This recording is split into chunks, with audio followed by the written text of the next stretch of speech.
Cool. Hey everybody, I decided to try podcasting, and the reason that is because I was just on Instagram and my good buddy here, Sean Robbins, a major Hollywood producer, had a podcast. I thought, you go buddy, this is really great stuff, because as you'll see, Sean is a storyteller, and that's what makes us in common. It's just like, story. But the man is full of stories. When I heard his podcast with Ori, he's like, okay, so grew up in the Midwest.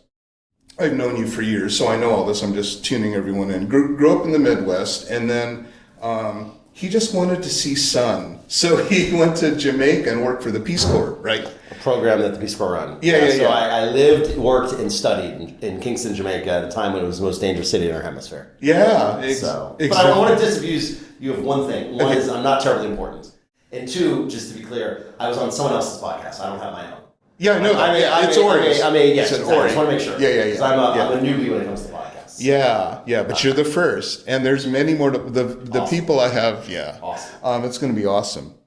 But so he tells a story about how he's in Jamaica, and then growing up in the Midwest, he just wanted to see sun. So Los Angeles, here he comes. And then from that point, it kind of cuts off, and you say, all of a sudden, I'm a producer. That's the part where, so here's what's interesting to people like me. I mean, I'm kind of in the industry, but people who are writers and people who have dreams of Hollywood, they want to know how you got into it, and they also want to know how does one get to you to get into it. And that's cool. Because, So to answer questions you may have asked or to fill in some of the pieces, I've always been a storyteller, and what Jamaica taught me was I'm measurably happier when the sun is shining, and when it's not, while I appreciate a rainy, beautiful day, that's not what Columbus, Ohio, or Chicago had. It was just cold and gray and miserable. Although I love both cities, and so when I decided to come here, actually my background was writing, and I started as a writer.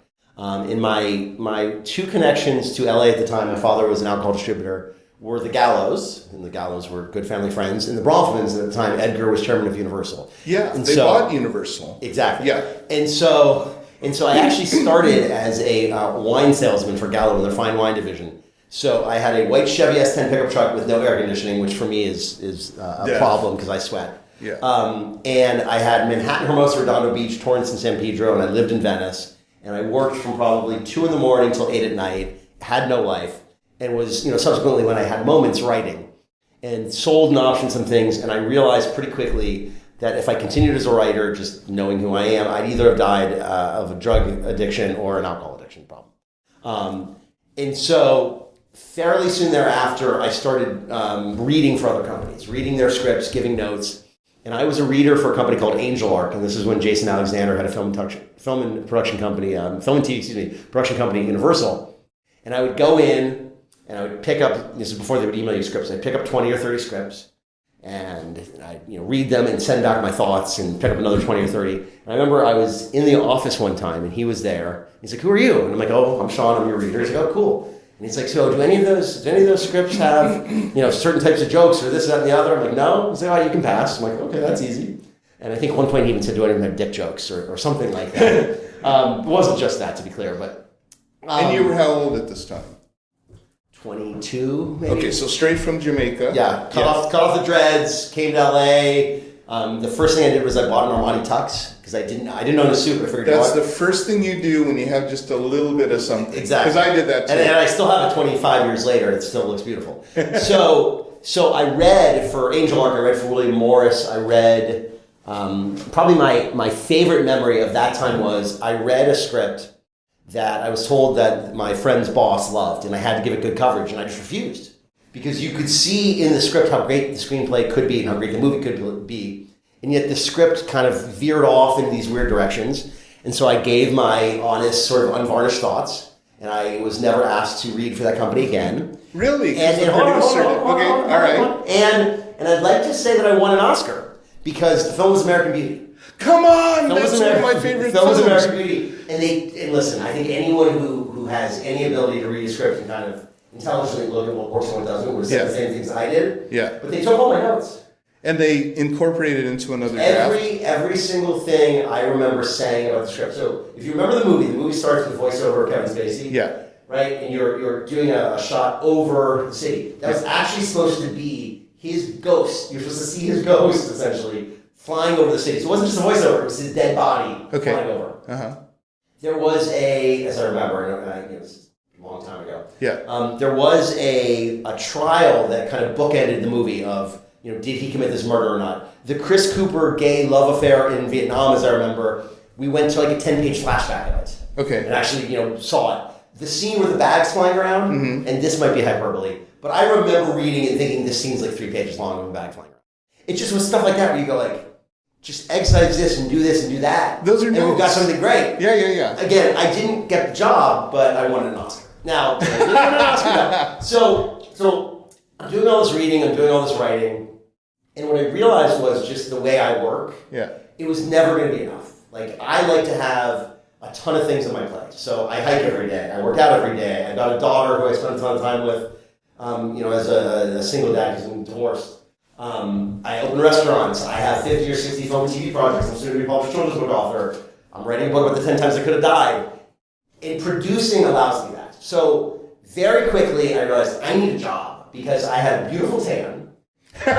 Honestly, because all I would do, I would sit outside and read scripts all day. California. Yeah, literally. I had no friends. There's no upward mobility in like reading a script for $50 and giving your thoughts. Yeah. And then the thing that cinched it was, and these were not the actual scripts, but I essentially read, let's say, like Four Weddings and a Funeral and Die Hard, those kind of movies. Yeah. And I transposed the cover pages. So the cover page for Die Hard was on the coverage for Four Weddings and a Funeral and vice versa. And I sent them to separate companies. And I thought, all right, when they tell me I made a mistake, I'll then, because you had to fax in your coverage, I'll then go, oh, I'm sorry, and I'll fax in the appropriate coverage, but I don't want to admit my mistake until they do it because, and neither company ever called me. And so what I realized was I was covering material for them. They never even read my coverage. Yeah. All they did was look at, pass, or consider. Yeah. That's it. Yeah. And so pretty soon thereafter, I got a job. I sent out my resume from the UTA job list to like 75 places. I got a call from a place, a small TV lit agency, that day. I got interviewed that afternoon. I think I was offered the job the next day. I took the job. At the time, I didn't own a television, and I was not a good assistant. I mean, I could read scripts. I could think cogently about how story worked, but I didn't really want to answer someone's phone or handle their dry cleaning or do all that kind of stuff, which is part of a lot of times the job. Yeah. So it took me 3 months to get fired. And I remember it was right before Thanksgiving, and I had an interview at George Clooney's company. This was 3 companies ago when he was at Maysville Pictures at Warner Brothers. I still remember it was Building 81, and I got a John juice every morning. It was awesome. And I had an interview with his producing partner, and it was a 12:30 interview. So I figured I had 15 minutes before he leaves for lunch, and we left his office around 2. And so I'm like, I got the job. And I started soon thereafter, and the first movie I worked on, which was the most fun ever, was a movie called Rockstar, which was Mark Wahlberg, Jennifer Aniston. It initially had been developed as a movie called Metal God, which was supposed to be from Brad Pitt, and Callie Curry, who wrote Thelma and Louise, had written it. It was supposed to be essentially Boogie Nights and Hard Rock. Okay. It obviously didn't become that. The way we got Jennifer was when Brad dropped out, they were dating. Okay. But it was the most fun I think a 22, 23-year-old could ever have. Yeah. Because it was, it was rock music and and rock stars and playmates and groupies and just we rented Wahlberg a huge house in the hills just to party. No. Because back then you could do that. Hollywood was still, you could still say, you know what, we'll do it. Yeah. And then I had a weekend in between that, and we started production on another movie for DreamWorks. Literally closed the production offices on a Friday, opened them on a Monday for a movie called The Last Castle, which was Robert Redford, Jim Gandolfini, Mark Ruffalo, Delroy Lindo, Robert Wright Penn. I'm probably forgetting some people. Father was a decorated war hero who died in service, and he realized he was never going to have a mission to go do that. And he did an illegal incursion, and some of his men died, and he was sent to Leavenworth. Okay. And Gandolfini took the role because he was actually playing a good guy. He was the warden who was just trying to keep peace in the prison. And it was an amazing mano-a-mano chess match, intellectually, where Redford sort of took Ruffalo under his wing to foment this prison revolt to essentially die in the battlefield. And in one pass at the script, it went from Redford being the bad guy to Redford being the hero. And I remember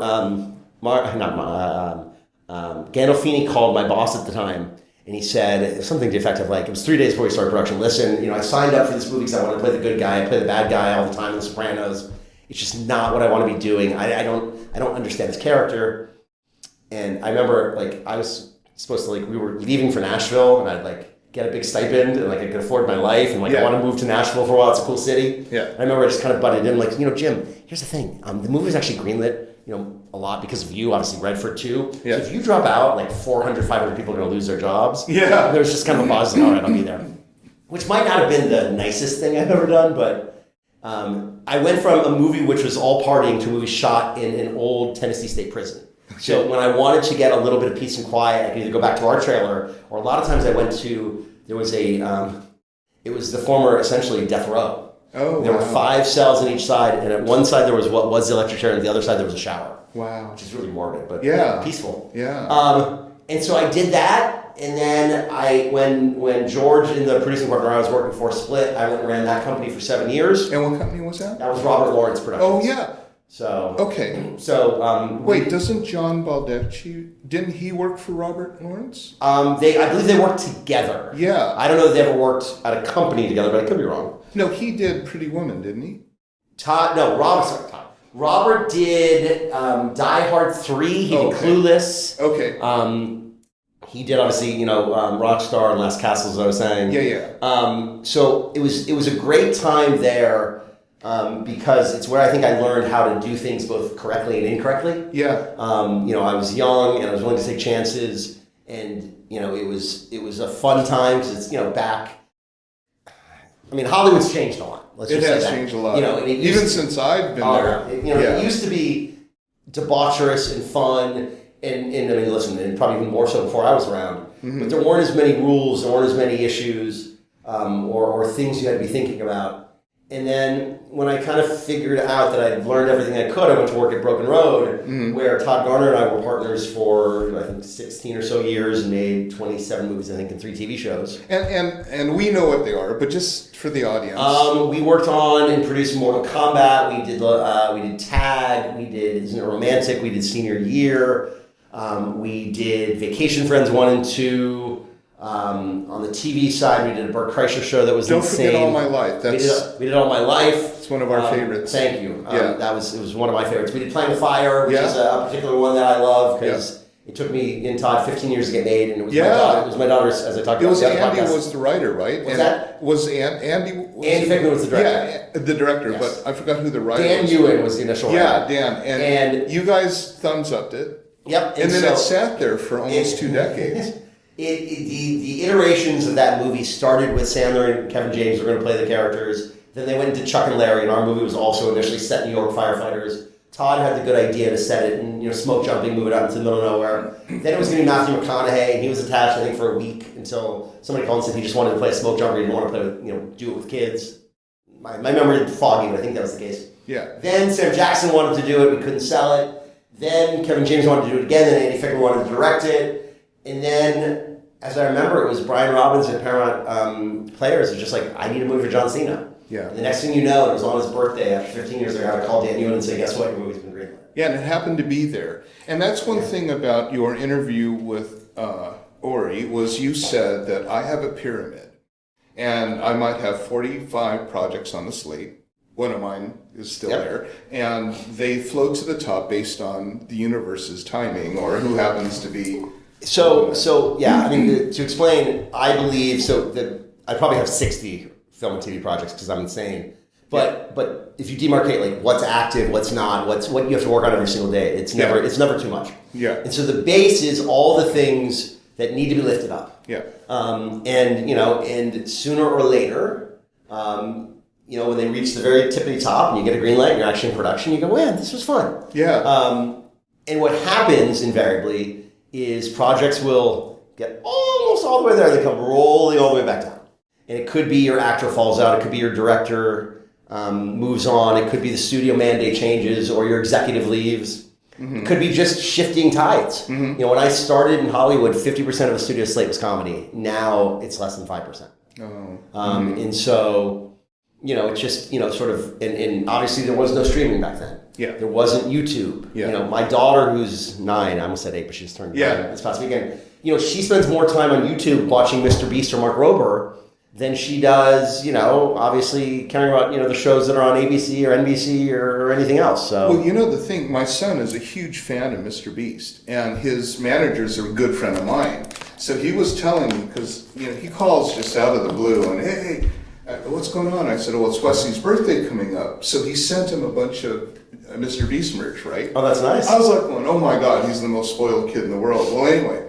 Yeah, it doesn't surprise me. I mean, what the absolute the story of Mr. Beast himself is interesting in that he was failing for a long time, and came upon a model that finally worked. Yeah, and you see how quickly it's Kurzweil talks about sort of how technology will do this for a long time, then one day it just shoots straight up, which is what I think we've realized right now with AI. Yeah, 6 months to a year ago, nobody was talking about it, and all of a sudden, just boom. Yeah, Mr. Beast was kind of the same thing when it came to his popularity. Yeah, nobody cared, and then one day just whoosh. Yeah, and it rockets up, and it's insane. Yeah. And so, you asked one question, and I've been talking for a long time.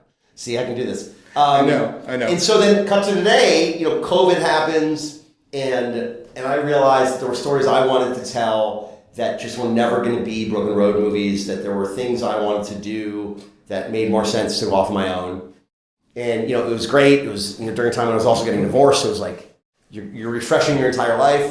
And then because, I don't want to say God, but whatever we want to call it, the universe has a particular sense of humor. There's a writer's strike and an actor's strike. So I had 3 movies that were slated to go this fall that just went ding, ding, ding. And now my job is to put them back together and figure out, how and when they can happen. Which, take the broken pieces. Did the investors stick around to wait? One was a Sony movie. One was a Sony movie, and we'll see what happens. Mm-hmm. One was an indie, and unfortunately, one of the acting components to it just isn't in the right place anymore to make the movie. Mm-hmm. And the last one was an indie horror movie that's just been replaced by a different indie horror movie.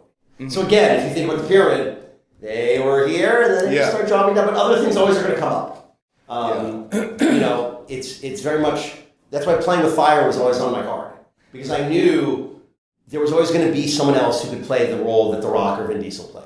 Yeah. And it might have been Jason Momoa, or it was John Cena, right? Sam Jackson would have been great. Sam Jackson would have been great. The problem with Sam Jackson, it's interesting because I love that idea. The idea of Sam Jackson and kids is fantastic. The problem is, if you think of what these movies are, they're essentially a net father with kid movies, right? Yeah. And so who goes to see those movies? Yeah. Mom goes to see them with kids to make fun of dad. Right. And see, they know this. And Mom is a little afraid of Sam Jackson because he's motherfucking snakes on a motherfucking plane, right? And he's can have some of your drink. Tarantino, he's Tarantino, and so it's hard. It's interesting because when we made Here Comes the Boom, it similarly was probably, I think, Kevin James' best movie. Yeah, but had a similar issue in that it was a movie about becoming an MMA fighter to help save the school program. Yeah, it was a great movie. And so Mom's just sitting there going, well, do I really want my kid to go see a movie about fighting? Yeah.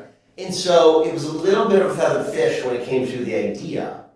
And so, listen, I still would have loved to have seen the Sam Jackson version. Yeah.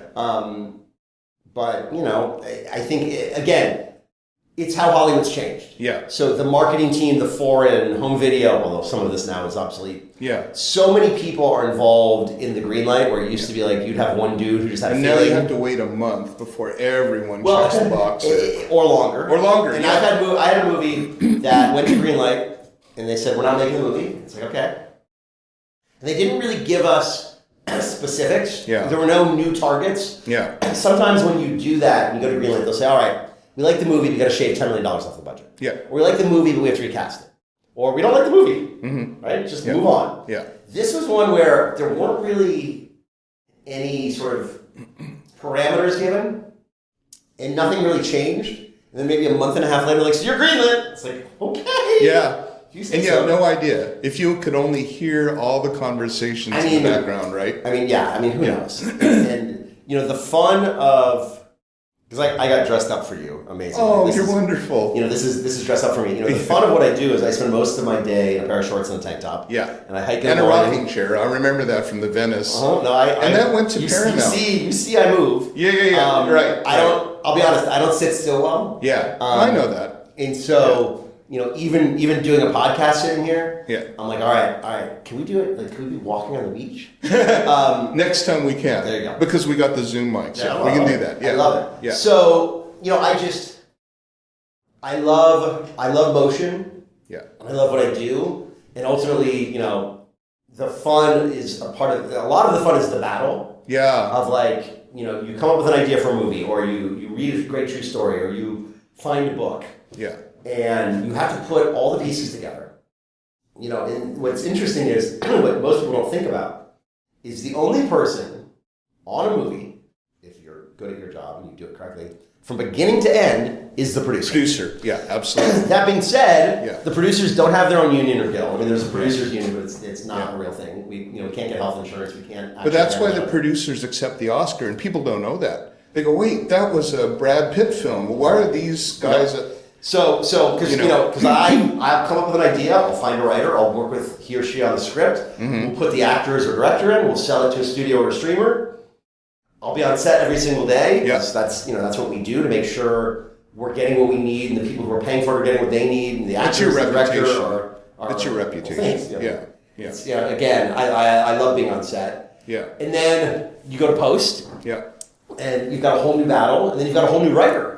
Everyone always, it's interesting because whenever you read criticism or critique of screenplays, when somebody's talking about a movie, the writer obviously wrote the screenplay. Yeah. And the director came in and interpreted, if they're the writer as well or not, their version of that. And that's hard. Yeah. But then, what everyone has to understand is the ultimate writer is the editor. And so a lot of times, people will say things, and I've had this happen in movies I've worked on, where they'll say things, you go, no, we shot that scene, it didn't work. Or, oh, no, you don't understand, we couldn't do that because of, the true story and the rights we had. Or, you'll get accused of things, or people read into things. And again, like anything, people are going to see the truth for what they want it to be. Mm-hmm. And so I've never gone into a movie saying, man, I hope this one's a piece of shit. Mm-hmm. Right? You go to every movie and go, man, we're all going to try our best and hope it's great. And there are times when everything kind of falls into place and you end up with American Beauty and you win the Oscar. Yeah. And there are times, and I'm not going to disparage any of the movies I've worked on, that you don't. Yeah. And the weirdest part about it is sometimes the movies where you're like, oh God, I can't believe this is coming out, are the ones that make a ton of money. And sometimes the ones where you're like, oh my God, I'm so proud of this, are the ones that don't find the same audience. You never know. Yeah. So my friends' movies come out, the first thing I do is I watch the box office, and then I see the Rotten Tomatoes. The Rotten Tomatoes, when mine is out there, that's going to kill me. Well, that's just here's it shouldn't. But. Here's the thing I'll say. I mean, as someone who's owned restaurants and made movies. Yeah. So if you're a glutton for punishment like I am, you read every single Yelp review. Yeah. And I remember reading one, and we're veering off topic for a second, but it's weirdly germane. So we had on the menu at one of my restaurants duck fat French fries. Well, duck fat French fries are French fries that are cooked in duck fat. Yeah. There's not supposed to be duck in the French fries. And so there was a person, I forget her name, but we'll make it up, Trisha, who's like, well, myself and my friends Mary and Scott always go out on Tuesday night. We went to this new restaurant. We got the duck fat French fries. And let me tell you, this restaurant don't come because the duck fat French fries don't have any duck in them. And you're sitting there going, oh my God, somebody's going to read this and think this is valid criticism. Yeah. It's the same thing when you're working on a movie, right? In that a movie like Playing with Fire is probably never going to get a great score on Rotten Tomatoes. My kids absolutely love it. That's my point. Yeah. That's my point. Why don't you actually go to the people the movie's made for and see what their review of it is? Yeah. And so I often talk about, like, if you go to Napa and you go to French Laundry, right? Yeah. And it's, at one point it was the number one restaurant in the world, and it was 3 Michelin stars, and and a ton of accolades, and it's an amazing experience, and it's it's $300, $400, $500 a person, and then if you're going to drink wine, and it's hours upon hours, okay. And half a mile away, there's a roadside, fried chicken, hot dog, hamburger place called Gott's. And you eat at picnic tables, and you probably can get in and out for $20 a person if you really try. And guess what? To me, they're both 5-star experiences. Yeah, it's a good experience. Everything works. But again, the way in which movies are critiqued, you say, oh my God, what the Rotten Tomatoes score? Again, right? Like, ask the audience the movie was made for. Like, that's why the audience score oftentimes is more indicative to me if you've done a good job. Or the box office. Yeah. Right? At the end of the day, if I had my druthers, I'd love to make a movie that was critically acclaimed, that everyone went to see, that won an Oscar, that also made people happy. That'd be awesome. So that was so cool. In one of our first meetings, you were saying that you wanted Broken Road to do cool stuff, which is why you pitched me Man from Torrid. And so, audience, just so you know, Sean grew up subscribing to the Lifetime Ancient Mysteries kind of book. And Mysteries of the Unknown. Yeah, Ancient Mysteries of the Unknown. Time Life, and every month a new one would come. Yeah, so I still own them. There's this thing where a man in Tokyo showed up at the border with a passport, July 1954. It was from a country no one had ever seen or heard of. He had money, he had coins, he had stamps on his passports, visas, and no one knew who he was. So this is Sean telling me this.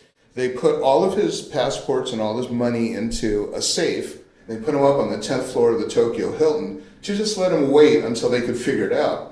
The officials come down, look at the papers, but they're not there. They were in a safe, and they run up to the 10th floor, and the guy's gone. No sign of him, as if he never existed. True story. Yep. And so Sean says, what do you make of that? I was brought to you because I think you responded to Objects of Desire, which led to a general meeting with through my agent. A general meeting is when you learn producers and get to know who they are as people. Because you read the script and you go, okay, well, that's kind of cool. Who is this guy? What's kind of behind it? And most producers I know have written. You have a literature degree. So Midwestern. At Northwestern. At Northwestern, I was a novel and short story writing major in theater and film writing because I thought I was being pragmatic.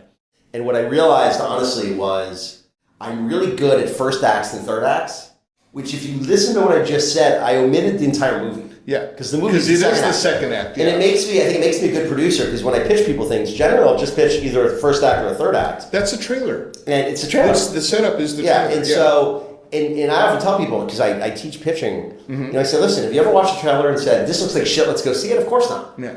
And so what I have learned, probably my value skill set is when it comes to movies and writing, is once somebody like yourself has come in and laid out the connective tissue and sinew and architecture of what the movie is, I can then help you scene by scene, line by line, character by character, make it hopefully great. The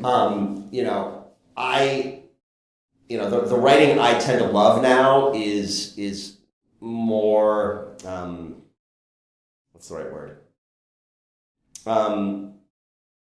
Or maybe I should say less dependent on rules, only because, and I think, again, it speaks to who I am. I could probably write 3 screenplays a year, right? But I have to work on a ton of things in a year to be satisfied. And so, Man from Torrid's fascinating because, again, it's a true story, but nobody can either refute it or prove it. Right. They showed him a map of, the world. They said, where's your country? And he pointed to a place like, that's not Torrid. That's Andorra. Yeah. No, that's Torrid. It's been Torrid for thousands of years. Yeah. And again, he had currency. He had a passport. He had stamps from other trips to Japan. Yeah. So again, you're sitting there going it's either an unbelievably well-fabricated lie, or... Which, why would he do that? Or it's proof of other dimensions, or rips in our time, our time. And you go, man, there's so much weird stuff that you can't explain. Yeah. And I'm not a conspiracy theorist, but even then you go, this one might be the true one, right? Or you might be a conspiracy curiousist. Sure, if that's a word. Because here's the thing, right? Like Bigfoot. Let's just use Bigfoot for example. Okay.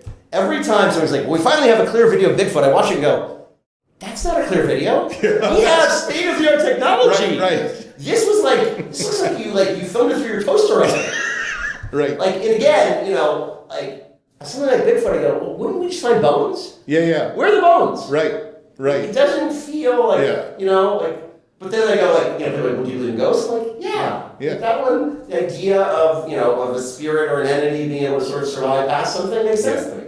Well, you're becoming definitely more esoterical because when we went on that hike, and you were going, I don't know if I heard it or someone told me, but that's kind of a Nazi thing or whatever it was. No, it was. So we did Murphy Ranch, which was a former Nazi sympathizer compound from the 40s that then became an artist commune. But I think what you're referring to was there's a place in the mountains where there are 3 faces. There are 3 faces, and I've hiked Murphy Ranch probably 100 times. Yeah. So I don't remember if I made up the idea that the three faces were from Native American times, Right. or if it actually was from Native American times. Right. I also, that area is haunted, and I don't know that I even believe in that, except for the fact that myself and a buddy of mine, while hiking, saw two ghosts. They were there. Haunted. Yeah. They were there, Yeah. and we saw them, and it was weird. Yeah. It was definitely weird. Yeah. So I wanted to talk about like what it was like for me working with you, because it was. Oh God! Can I leave the room now? No. It was so interesting. You were seriously a very good mentor and instructor to me, and I thought, this is really wonderful. Where do I get world-class education better than having an established Hollywood producer? There's no one in Hollywood that doesn't know your name. Whenever you say, "Oh, I'm working with something with Sean," everybody knows who you are. But also that might make me infamous, not famous, though. Well, everyone I know thinks you're I appreciate that. Yeah. Thank you. And what I liked about, so what happened with Sean is he said, "Oh, and there's this man from Torrid thing. What do you got?" And I said, "I don't know. I'll let you know. But what happened after he disappeared?" And Sean's like, "Well, that's what we don't know." And I went, "So you're giving me something that happened in 6 minutes. You want a 90-minute feature?" He goes, "That's the problem we're having." And I went, "Okay, well, give it a stab." But here's the beauty. That's a problem you're going to have, not me. Well, you got to figure it out. And I can come in and pretend like, "Oh, yeah, I know. this is great." Yeah. So I was in Nice, and I was just like laying on the beach, and I thought, "Oh my God, it's a love story." I just figured it out. I could see who all the people were. And I called Sean, and I said, "Sean, it's a love story." He said, "You turned Man from Torrid into a love story?" I'm like, "It's an interdimensional love story." And then with that, 2 years of, and I had that puppy done in March, just before you guys got kicked out of Paramount for the COVID thing. Well, I'm okay with that. Yeah, I mean, I'm okay with that. It's, here's the thing again that I've learned from spending a ton of time in this industry, right? There are projects that I have started where at some point I realized, this one's never actually going to happen. For whatever reason. It's not that it wasn't a good idea, or it's not that the writer wasn't talented. It may be the time has come and passed. And I'll give you a perfect example. Right. I had an idea once. This is in my youth, I was driving home, and I was like, fuck, man, I need a designated driver. Right? I made it home safely. Luckily, nobody was injured or hurt. But again, the idea of a designated driver doesn't actually work as a movie anymore when you've got Uber and Lyft. You're right. Right? Sony made a movie called Sex Tape, which, because you don't actually have videotapes anymore, to me made no sense. It was an idea from 20 years previous. Like, oh, it's in the cloud. That's not a thing anymore, right? Right. And, so there are movies that their time just comes and goes, right? Or the way in which society views things changes. So if you look at American Pie, right, or Porky's, right, or Revenge of the Nerds, right? So let's just say Revenge of the Nerds. There's a scene where one of the nerds ostensibly rapes someone. He puts a mask on and pretends to be a different person, right? In American Pie, the exchange student is naked in the shower, they're videotaping it, and the parents and the principal are cheering it on. None of that would fly. Porky's, you've got Miss Ballbreaker, who wants on line with Tallyrockers. Again, incredibly funny movies. Trading places. You think a Negro can run this firm? Come on, that would never go. By the way, The Toy, one of my favorite movies. Yeah. Right? And it only works if Richard Pryor does it. Yeah. But again, the idea of hiring a black man to be your son's toy, that's not... And by the way, and they tried to remake it and flip, race and stuff. It just wasn't going to work. By the way, 9 to 5, one of my all-time favorite movies. Right. Yeah. First of all, nobody works 9 to 5 anymore. Right. I mean, I love Davy Coleman, Dolly, and the whole thing. It's just certain movies are of a time and a place. Yeah. And sometimes you develop things and you realize the time and place have passed, or the opportunity window has passed, or the person who is going to really be able to be the engine as an actor has gotten too old, whatever it may be, or you've lost passion. And then there are projects where you go, man, it's heavy lifting, it's hard, like Man from Torrid. Yeah. Because everyone wants to be able to codify things and put them into a box. That's why, again, my reaction to it is, okay, hold on. We've got a sci-fi premise that you're turning into an interdimensional love story, right? And you go, all right, what's the comp? Right? And how do you get it made? It doesn't mean you won't. And actually, this is where streaming comes in and gives you, I think, the possibilities. But it's not easy. No. Right? That's why like playing with fire, it's pacifier, game plan, daddy daycare, 3 minutes Well, of baby. formula. You can see. Yeah. You know the formula. It's proven. And it's proven. Yeah. And it's not sexy. Yeah. That's why execs don't want to necessarily make it. But guess what? You make it for 25. It goes on to gross 100 or 125 or 150. Right. They always do. Right. Back when DVD sales mattered, the kids would always want a copy. Yeah. And so they were sure things. The problem is now you can't make that bet anymore because guess what? Yeah. There's streaming. Yeah. And there's YouTube. Yeah. And there's no DVD sales. Yeah. So there's no backstop anymore for movies Right. that don't make the money. Right. And so you've seen certain types of movies go the way of the dodo bird. And I've had to be, especially coming out of both COVID and now strike, a little merciless when it comes to what I think I can actually get done and what I can't. And sometimes I'm like, oh, this is my favorite. I have to let it go. Yeah. And sometimes, you keep things and you're like, well, I don't know if I love that. I shouldn't say that. I love all my projects. I want to be clear. Yeah. I don't know if I'm as passionate about this one as that one. Yeah. But this one has a better chance of getting made. Yeah. And I was so intrigued when we were at Paramount, your office, and you told me about the couple. You just got the book rights from the woman, All My Life. Yep. And I said, but Sean, we know how it ends, and it's kind of sad. Well, me and Faith are huge Jessica Rothe fans. We're just like, every time we see her, we're like, oh my God, we love her. And I talked to you, I said, can we get Jessica Rothe for this or that? And you said, oh, everyone at Columbia loves her. I look at a movie and say, all right, who's the best possible actor, actress, director combination? The studios, or streamers now, or both, have their own metrics and their own formulas. And so, and it's interesting because, there's a perception of who has heat or who doesn't. Yeah. But then there's movies made for foreign sales, and that's normally 5 years behind. Right. And so, a movie like All My Life, it was interesting because, my father had cancer. My father ended up ultimately passing by cancer. And I always said, I don't want to make a movie about it. And I had an experience where there was a young boy in Ohio who wasn't going to make it to Christmas. I think he was turning 12 or 13 later in the year. And he was going to die before Christmas. And his final wish was to have one more Christmas. And this small town in Ohio had money for one parade, one lighting of the tree, and they had Christmas in the middle of the summer. Okay, that's amazing. And I reached out to the family however many months after their son had passed and said, hey, listen, I'm sure it's a hard time for you, but I do think this is an inspirational story, and I'd love to see if you'd be interested in, ever entertaining it as a movie or TV show. And they never got back to me, and that crushed me. So I thought, oh my God, I'm that guy trying to monetize their pain. Yeah. That wasn't how I looked at it, but that might be how they looked at it. And so I said, I'm never doing it again. And so when I went for the rights for All My Life, which I actually found weirdly on Facebook, I just found an article about it initially. And I was like, I want to approach this story, but I can't. I'm not going to the widow. And so I actually reached out to the wedding videographer, and I said, you did such a great job capturing this moment in their lives. Would you ask and see if the family would be open to it? Yeah. And he said she would be. And Jen Carter then I think reached out to me, and we did an hour-long phone call. Yeah. In the first hour that I spoke to her, I said, I just want to run you through all the things that could go wrong.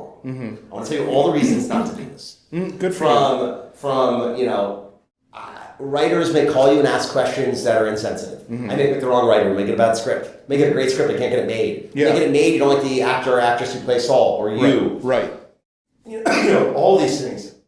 I said, just think about it, and think about it for a week. If you still want to do it, I'll then tell you all the upside to it. And we ended up doing it, and I always said to her, I only want to make a movie you're proud of. It's hard, because like you said, if you know anything about the story, it's about a woman and a man who fall in love, and they're planning their wedding, and he's diagnosed with stage 4 cancer. But luckily they found it early enough, and he's going to survive. And then a few months later, we were wrong, he's not making it to your wedding day.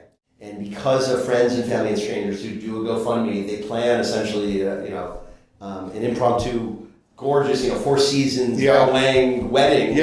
Within a month, so that they could be married for his last days. And why I love the story wasn't that. And Saul ended up sadly passing on what was to be their initial wedding day. It was buried on their initial wedding day. Right.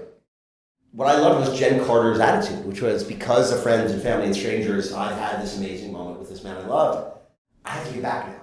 And Saul was one of those guys. There was one story where they were in Canada, and he lived I think 3 hours away. There was a huge snowstorm, and he drove through the snowstorm to get to her, and he rang her doorbell, and she's like, "What are you doing here?" And he gave her a kiss, And he turned and he started walking away. She goes, what are you doing? He goes, I have class in 3 hours. I got to make it back.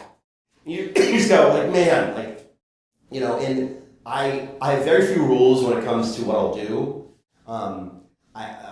Excuse me. Yeah, there you go. Hold on. One of my rules is I don't die while I'm on a podcast. Yeah.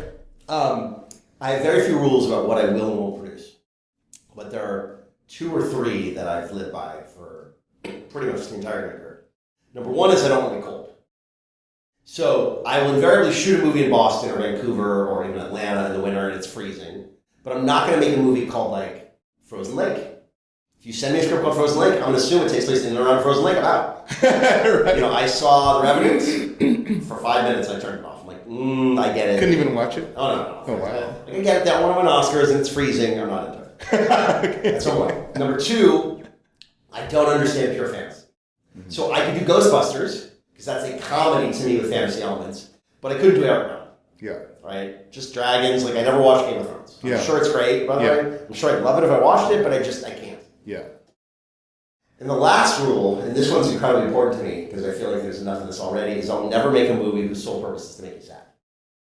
I don't want to do that. That's not the attitude, that's not the feeling I want to engender. I remember watching as a kid Kramer versus Kramer. My parents had just gotten separated. They ended up getting back together 2.5 years later until my father passed. I don't want to make that. I don't want to make Marriage Story. Not that these aren't great projects. I just don't want that to be how I feel while making something or how people are supposed to feel after watching it. And so I'd rather do Paul Blart that Todd and I did. Mm-hmm. That that can be a silly movie to make people happy. Mm-hmm. Vacation Friends was so funny. Thank you. So funny. I just that to me is important. That's why Jen's movie to me isn't a cancer movie per se. Yeah. It's a movie about hope and friendship and what people will do for great love, mm-hmm. and ultimately, what she realized she wanted to do because of Saul's memories. So mm-hmm. When we saw it, so I thought it was going to be a sad movie, right? When you guys decided to end it, when she's out swimming in the ocean, it was like, God, that was really uplifting. We were bawling, both of us. We were just like, oh my God. Well, here's the thing: you can cry, but be happy. Yeah. Is kind of the point. And by the way, it doesn't mean during the movie I don't want you to be sad. I want you to have real emotion. Yeah.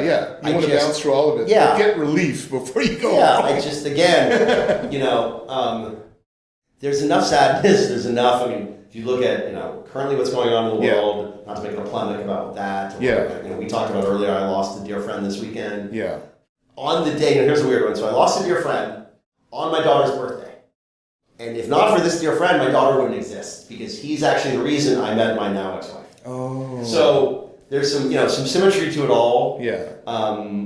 But yeah, I would love to use the platform of Hollywood in what I do, just to make people happy and bring smiles to people's faces.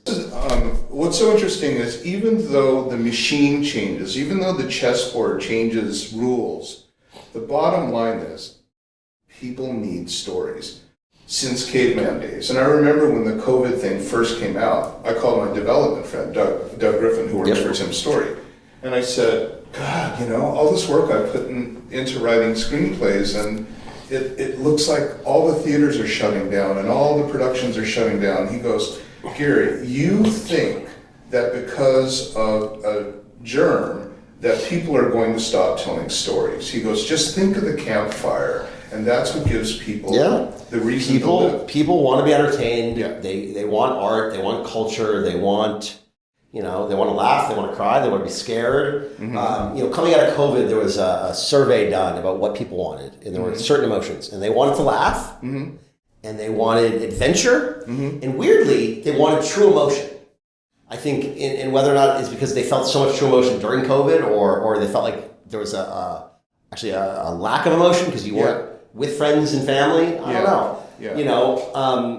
And listen, all of it's cyclical. There was a point where people said, horror's over. I'm like, I don't think horror's ever going to be over. Yeah. Right? Even comedy, it's sad because the problem with comedy is it's meant to be shared with people. Yeah. And so what happened was when Marvel decided to be funny, you're watching Deadpool, and so you're spending $18 on that because it's got great action. Okay, I'll let the comedy, I'll wait till I see it on Netflix by myself, which doesn't work because, again, TV shows used to have laugh tracks because you were supposed to be told when to laugh. Right. And so it was a Mobius strip, and now it's hard, because comedies are more expensive than horror. you can't make a $5 million comedy, really. Yeah. You can make a $5 million horror movie that works.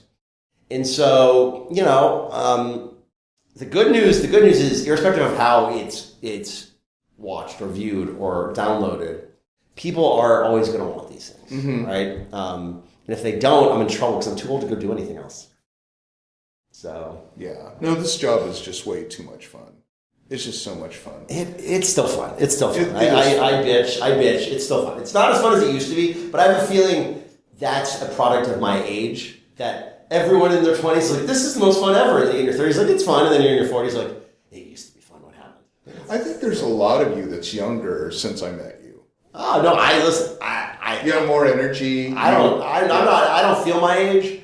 Yeah, you were definitely a food enthusiast. You were moving not nearly as fast. But I'd come over to your office and you say, "Don't hug me, I just had Cuban food." That's true. Listen, I still love food. Yeah. The difference is now I get 6 to 8 miles of hiking in an hour. I always go to the gym. It's the hiking. Yeah. So I can eat anything I want. Yeah, right. But, I think after I own a fried chicken restaurant, like, I might have fried chicken now once every year or two. It would get old, yeah. Well, it's also, you get older and you're like, huh. You know what's delicious? Vegetables. Yeah, absolutely. I always liked them, but maybe I'll just have a salad today. Yeah. I say that, and then yesterday I did like a 7-mile hike. I went to the gym for an hour and a half. Then I immediately went and had chicken wings and 2 slices of pizza. So who knows? But the night before you had that whatever. Probably something. It was amazing. Yeah, Probably. Yeah. Well, gosh, we could talk forever as we always do. But I'm so glad I met you. I'm so glad that Matt. Thank you for having me, Gary. Yeah. I really appreciate it. This has been a ton of fun. Yeah. And one day we're at the premiere of Man from Torrid. Yes. We'll have to do another one and tell the whole story of how that happened. Well, okay. I'm just going to put this out there because you are a producer. Man from Torrid is a sequel to Oppenheimer. Think about the timing. Okay. Think about what I say in Man from Torrid, and think about where they were with the hydrogen bomb in that. And it's like, because me and Faith went to it and we went, oh my God, we got to call Sean. That's pretty smart. Literally, Torrid comes right after Oppenheimer. It's all the same players. It's the same timeline. Yeah. And the setting, we were watching, we're like, this is so Torrid, it's weird. Yeah. I'm gonna have to watch Oppenheimer again and read the script together. Yeah. That's fascinating.